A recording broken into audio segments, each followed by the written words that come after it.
Welcome to EventNewsDXB. Before we begin, I've got a quick favour to ask.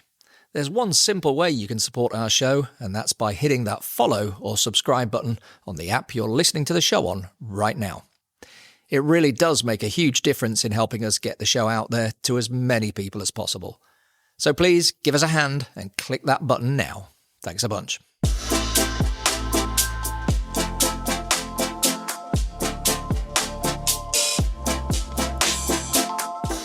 EventNewsDXB. You're listening to the EventNewsDXB podcast, your behind-the-scenes look into the world of events in Dubai, the UAE and the MENA region. I'm Ian Carless, and each week I'll bring you the latest news, industry trends and insider stories from the people shaping one of the world's most dynamic event markets. This week, we're talking to PopUp Global's founder and CEO, Amy Morris. After cutting her teeth as a performer in the entertainment industry, both on land and at sea, Amy began to focus her talents on creating entertainment shows and programs. However, a cease-and-desist letter from none other than the Walt Disney Company forced her to rethink her business strategy.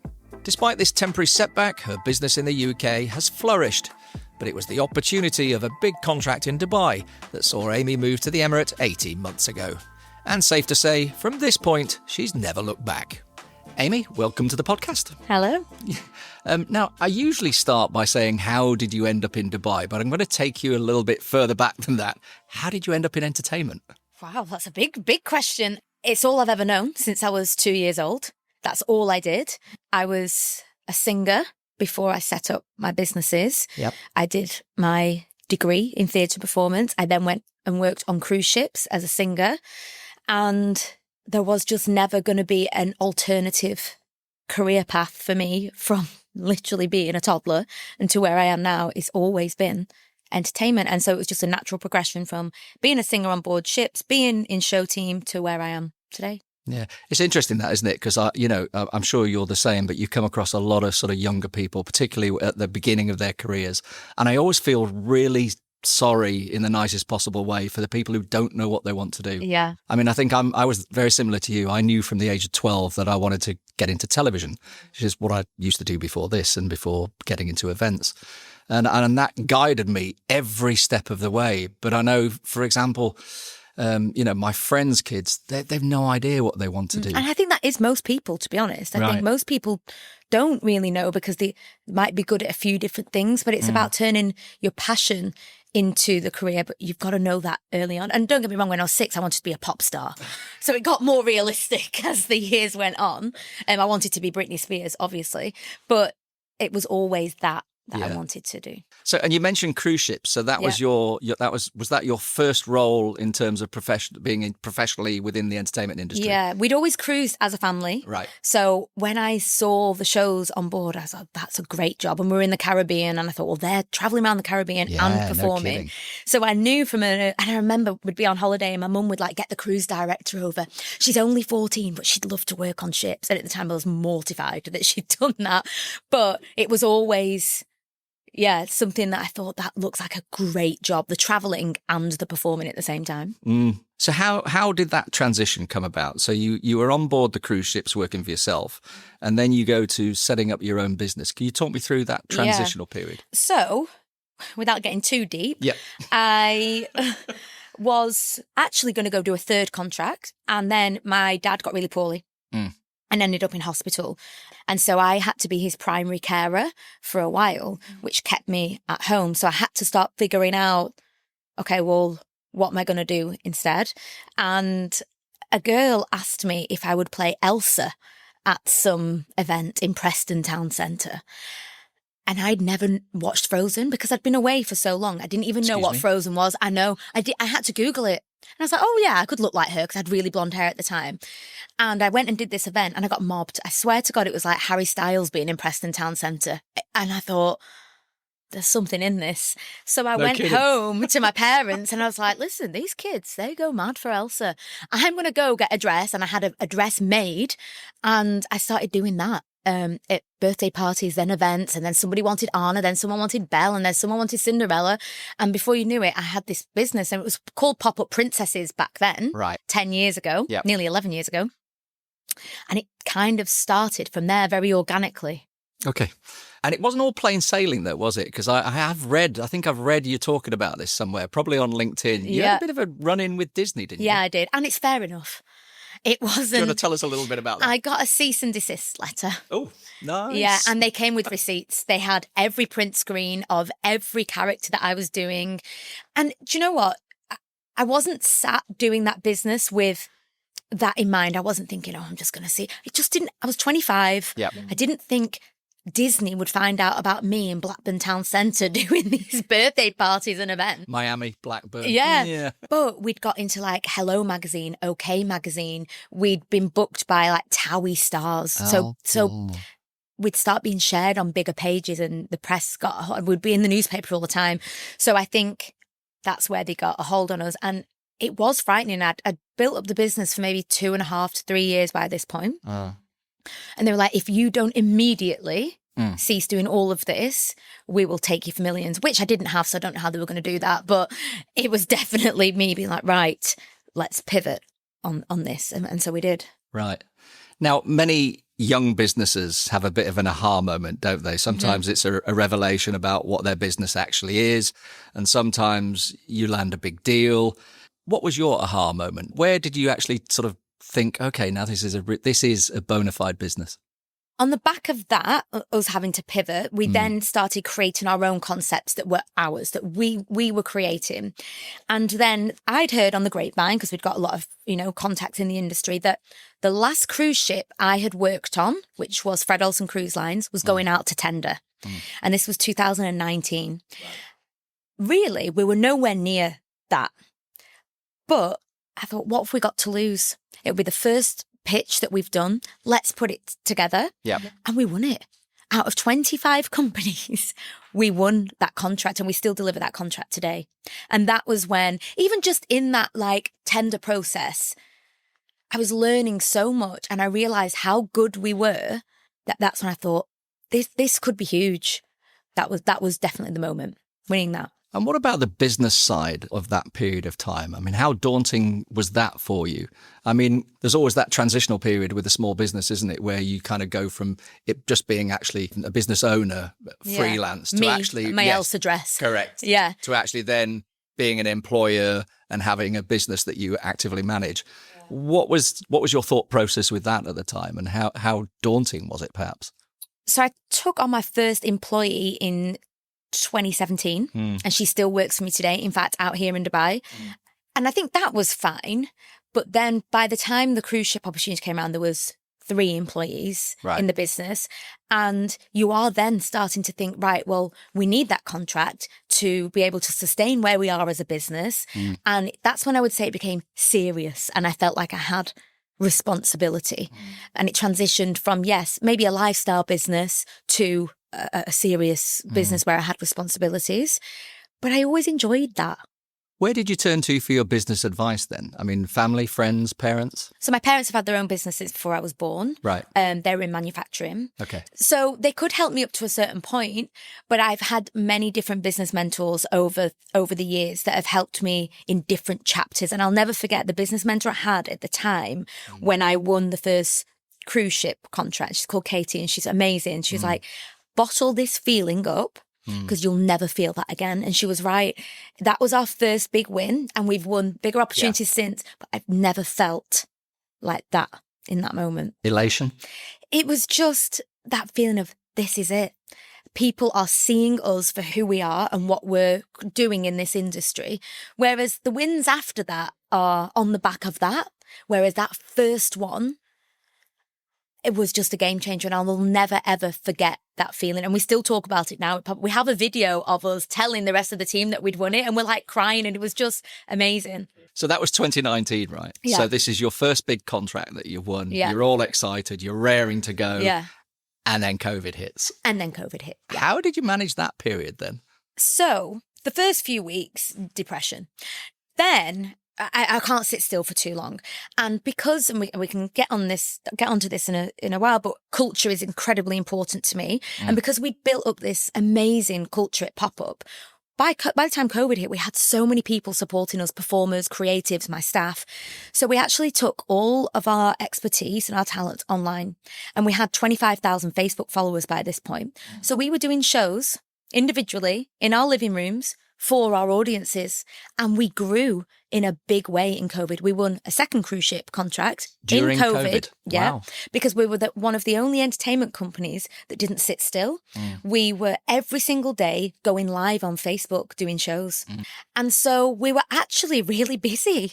Once things had lifted a little bit, and we grew, and we were using LinkedIn, and we were using social media. So by the time we came out, we were actually more on the map than before. Right. How much did your business model play into navigating that period? Because I think we were just chatting before we started this podcast about that you're not an entertainment company, for example, that event organisers would come through for individual acts. Yeah. You design shows specifically for events or for malls or for entertainment venues. Yeah. So how much of that helped you during that COVID period? Because am I right with thinking that obviously you rely a lot on freelance staff? And so, obviously these aren't people that are salaried full-time members. And whilst I'm sure you wanted to support everybody as much as you could, there's perhaps not the obligation in the same way that there would be if they were full-time salaried employees. Yeah. I tried to look after as many people as I could during that time because I remember we were halfway through a rehearsal period when COVID hit and we all got told we had to go home and lock ourselves in. And the client said, "We're not paying you." But my performers had worked all week. So I paid them anyway. Yeah. I could not turn my back on the people. They'd just been rehearsing. I couldn't do that. Yeah. But what I will say is I had a small team during COVID. And the reason why I still have a small team now is because of that period. I was so grateful that I didn't have 10, 15, 20, 25 people on our payroll to support. And I think if you'd have asked me 2019, even 2020, what the vision of PopUp would have been, I would have said a massive office, 20, 30 of us. Absolutely not.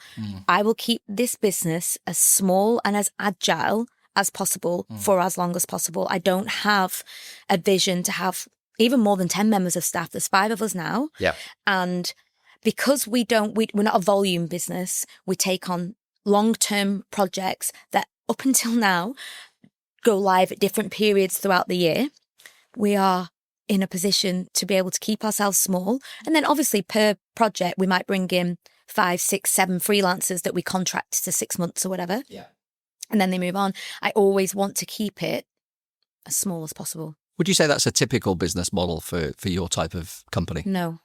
I think we are probably one of the smallest teams of all of the other entertainment companies that I know of here, the UK, but we make it work. And the good thing about it is as well, it's very cliche, but we're genuinely best friends. I was going to come to that because I did read, because you're very active on LinkedIn and we'll talk about that also a little bit later. But people will often give you advice about, who not to work with. Yeah. I mean, certainly in the television industry, it was, don't work with kids and animals. Yeah. And the other one is your mates. Yeah. So how do you manage that? How do you manage to keep those relationships non-problematic?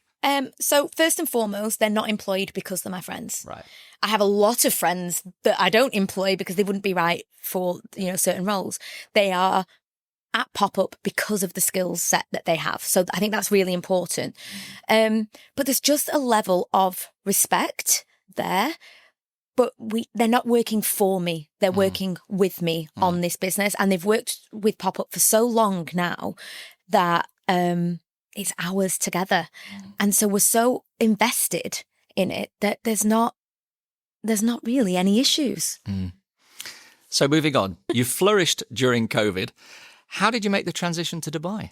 So LinkedIn, the beauty of LinkedIn, it was always on my radar. I felt like the opportunities in the Middle East were greater than those in the UK. Things in the UK didn't bounce back after COVID the way perhaps other places in the world had. And I'd been coming to Dubai since 2014 anyway. I like the place. So we did a bit of LinkedIn research and we ended up chatting to the director of entertainment at Majid Al Futtaim, who was like, okay, we actually do have a really big project that we want to speak to you about. NDA contracts, all of that. Yeah. They sent over all the information and we created this 365 day of the year program for them, and we won it. And it took a few trips coming out, pitching, etc. Yep. And we won that contract in classic Dubai fashion. It's not gone live yet, but it is this year. And that was kind of the catalyst then for exploring more opportunity out here. And the more I came, the more I was like, the life out here feels much better than Lancashire. So I can attest to that. Yeah. I spend a lot of time in Manchester. It does rain a lot. A lot. And me and my husband just said, let's do it. And that was 2023. Right. Where we made the move. We won the contract in 2022. We made the move in 2023. Right. So talk to me about that transition from a business perspective. How difficult was it? What were your biggest challenges and how did you overcome them?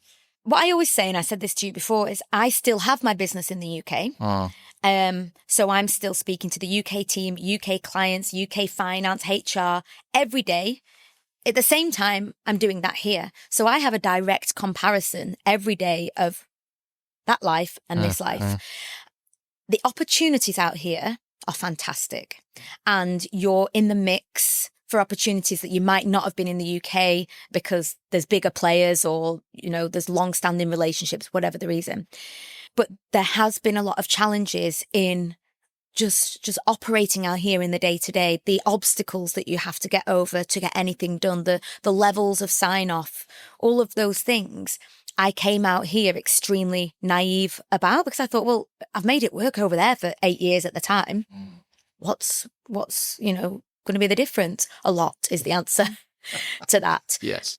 It's things like the company stamp, the checkbooks, the levels of management that have to sign off on something so small that slows down processes that could be much quicker. And because I see it done so much quicker on the other side, I'm like, why? I don't understand. But it's obviously, it's a system I'm never going to change. So I've had to practice patience, which I'm not good at. I want it all and I want it now. Here, you can have it all, but you've got to wait 3 years. So it's been a challenge in that aspect, I would say. It's interesting, isn't it? I mean, I've been out here over 20 years now, and I find that, unfortunately, a lot of the workforce isn't empowered here. So there's a bottleneck at the top, and I find that quite frustrating and quite limiting, especially in our line of work as well, because obviously what happens is, I think where that translates is that failure isn't welcomed. In fact, you're chastised for and punished for. And I think the end result, unfortunately, is that a lot of middle management are afraid of making decisions and not empowered. And then when they do finally make a decision, A, it's at the very last minute. B, it's the smallest decision that they can make, which will have the least impact if it comes back to bite them in the butt. And what that means for people like you and I, who are at the end of that, is that we sort of get this tiny little brief to work with, at the very last minute for the smallest amount of money. Yet everybody still wants the sun, the moon, the earth and the stars. Yeah. How do you navigate that? Well, we haven't been here that long for me to even tell you this is how I navigate it, because I'm just taking every situation as it comes, but down to smaller projects up into the big projects, it's the exact same. We had to deliver a substantial project last year with 3 weeks' notice.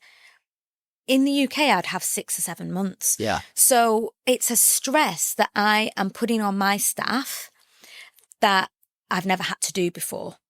And so I can't tell you exactly this is what I do because I'm still figuring that out myself. We are trying our best this year to really get ahead. But like you said, the top person, sometimes the CEO of these massive companies has to sign it off. And I'm like, but how many decisions are they having to make a day on things that in the grand scheme of it are so small? So I think our strategy is very much long-term contracts. And so we are very much now positioning ourselves where we will have time to execute on these because we're not picking up the smaller quick win jobs. Right. So we've stepped away from that market. It was never the market we were in anyway. So in terms of how am I navigating it is if you want us to deliver in November, we need to start now and making them try and understand that. So how important is the power of saying no? Do you get tenders sometimes that you look at and for whatever reason, whether it's, too short notice or otherwise, do you say no? Yeah. And we've got much better at that.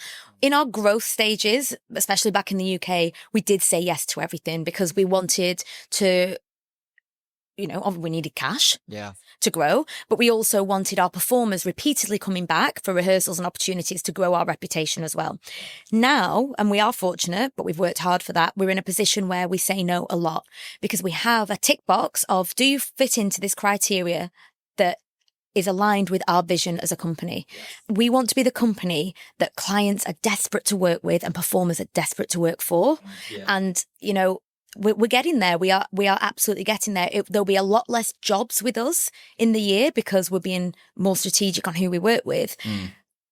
But you will definitely want one of those jobs and it will be the place to work. Now, you've obviously grown as a business tremendously. How have you managed scaling the business? I mean, it's a perennial problem for some businesses, isn't it? I mean, and not one that everybody always manages well. So how have you managed the whole scaling of your business? I've done it all organically. I've never had any investment. I've never had any help in that department. We've done it, well, slowly and quickly, I guess. I don't bite off more than I can chew. And that means I listened to a podcast the other day that said focus will always leave money and deals on the table. And we've left money and deals on the table a lot. In the past 2 years, we've turned down 3 million, multi-million contracts. One, because it's not the right opportunity for our vision, but two, it would kill us in actually doing it. And so we've scaled in a way that's allowed all of us to lead the lives that we want and just keep our ego out of it, to be honest.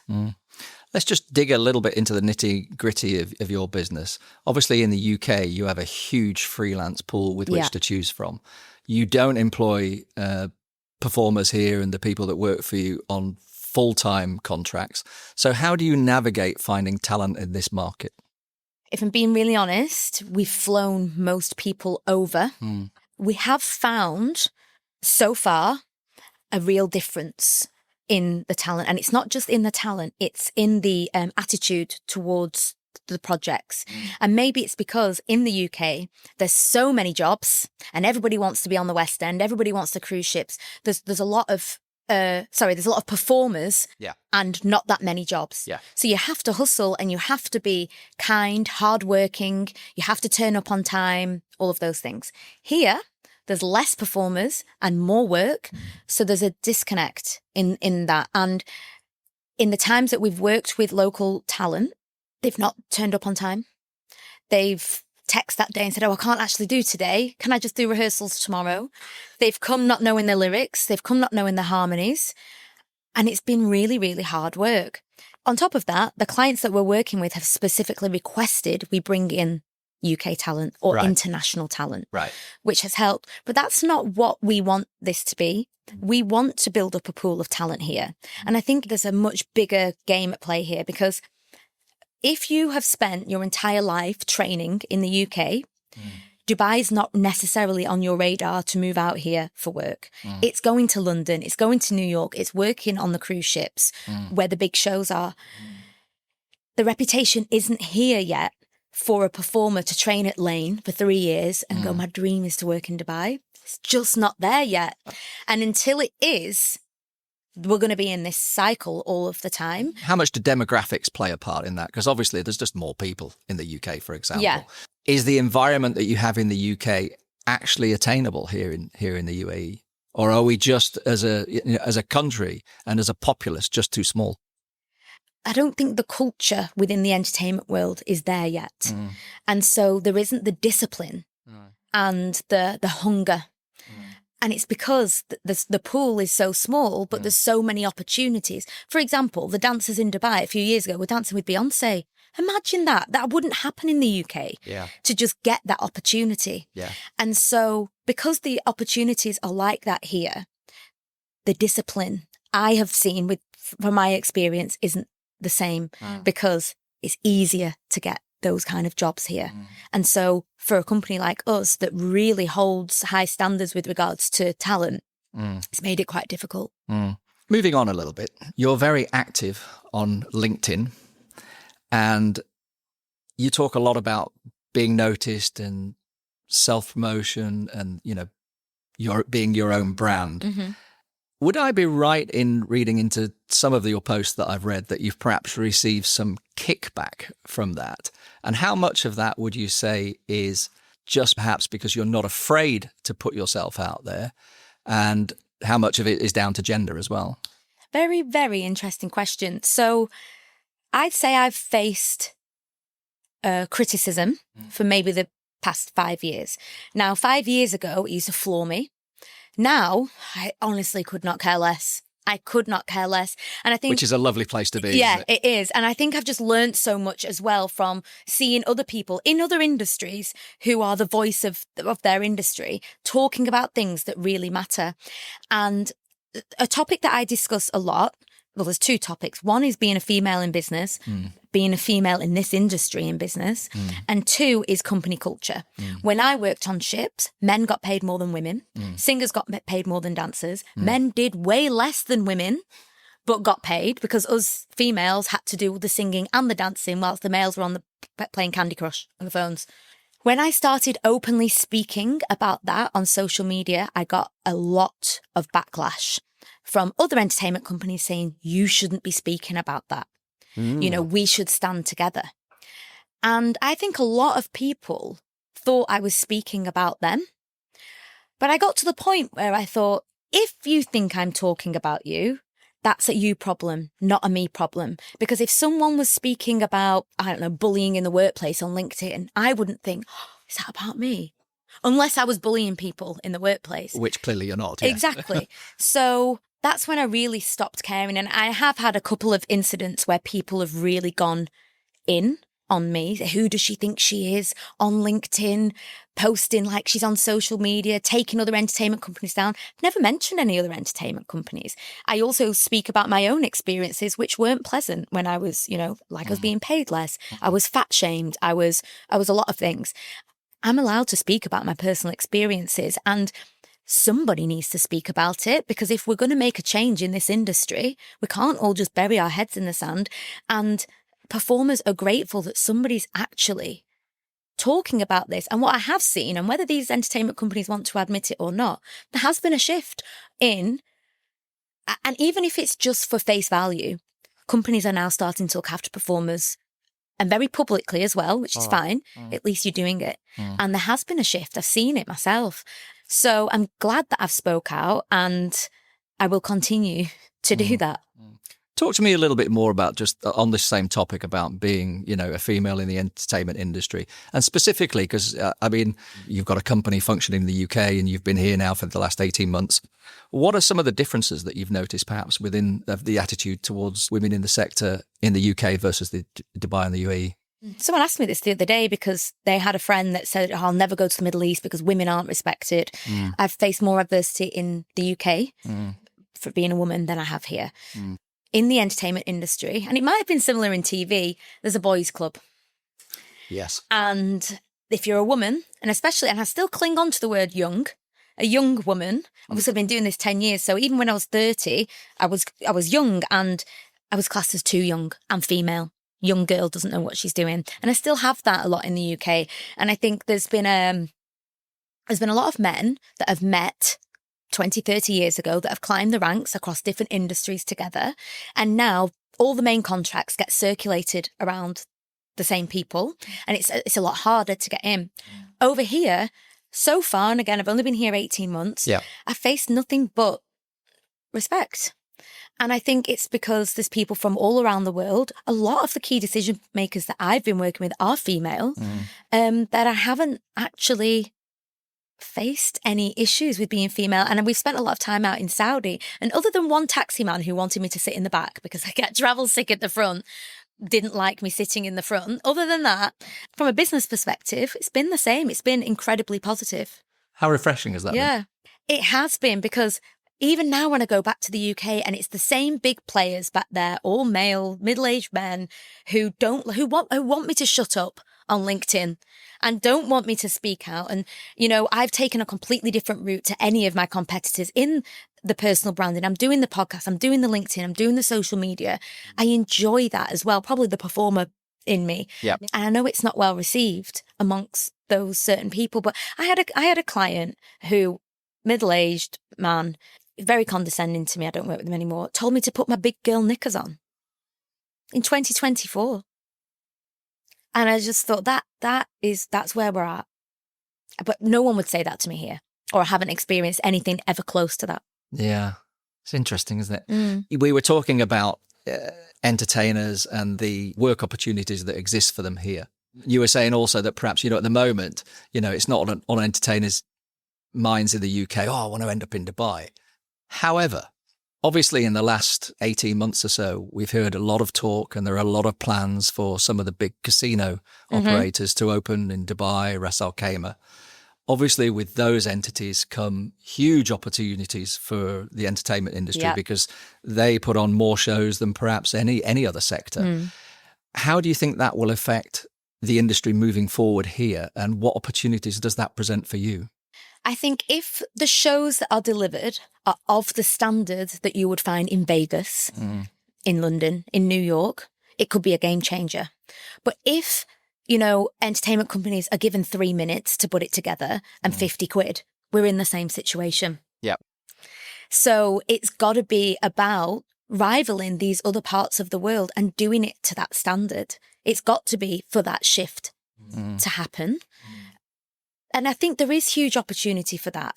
I want performers to graduate and go, I hope I get a job in Dubai. But as it stands, we have performers that will do 2 months and that's it. Because it's just a very, very different dynamic. And what about Saudi Arabia? I know I saw on LinkedIn that you'd had, perhaps, was it your first trip up there just recently? No, our third trip. Yeah. How important do you see that as a market for you? So Saudi actually really excites me because obviously in their strategy of growth, entertainment plays a huge part in that. Entertainment and sport is like the key driver for their growth. And so it's refreshing to be part of a strategy that is well thought out, as opposed to let's just throw enough shit at the wall and see what sticks. That's not what they're doing. And every time we have these meetings out there, we had a really good meeting a couple of weeks ago, you feel like you're a part of a real plan. Yeah. Now, before we wrap up, there's perhaps one other topic that I want to bring up with you, and that's mental health and well-being. Obviously, it's a big topic in just about every industry and every walk of life at the moment.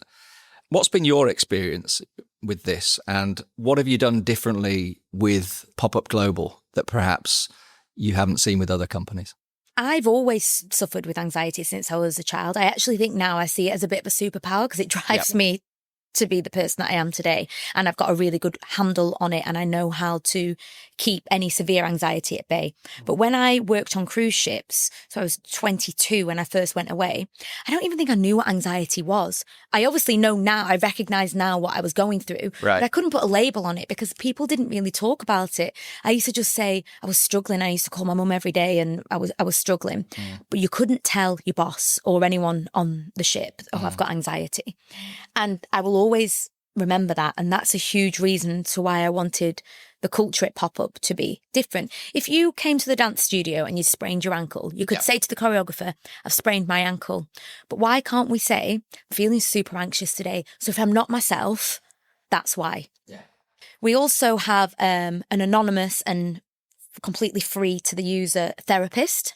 So everybody that comes to work for PopUp gets their number. I never know who's used it. I just get an invoice if I have.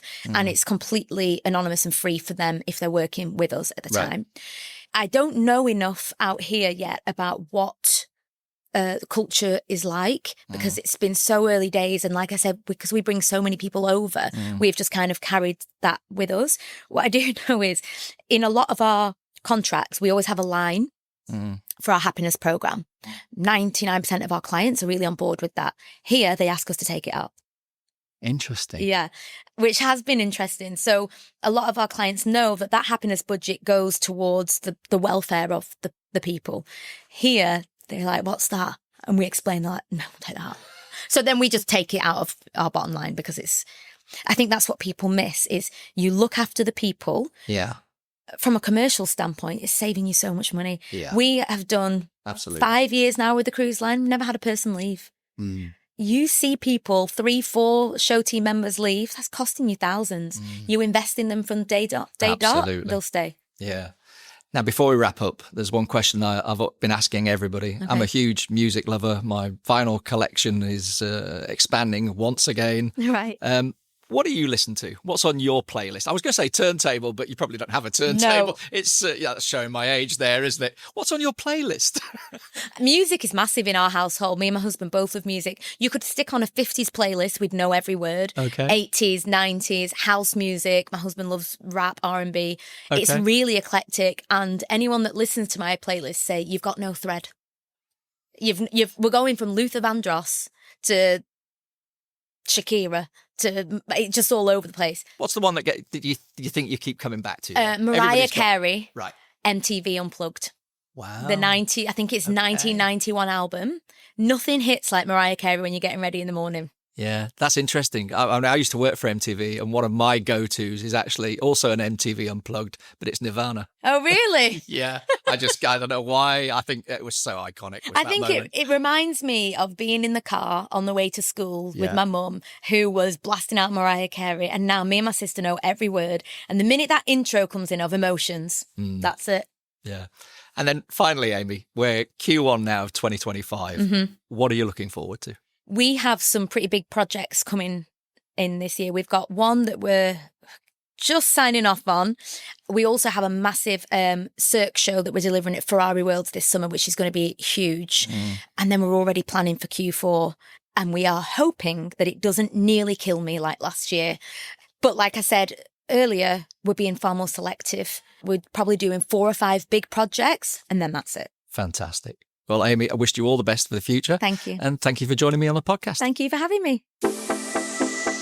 EventNewsDXB was presented by myself, Ian Carless. The studio engineer and editor was Roy DeMonte. The executive producer was myself and Joe Morrison. And this podcast is a co-production between Warehouse 4 and W4 Podcast Studio, Dubai. And if you haven't done so already, please do click that follow or subscribe button. See you next time. EventNewsDXB.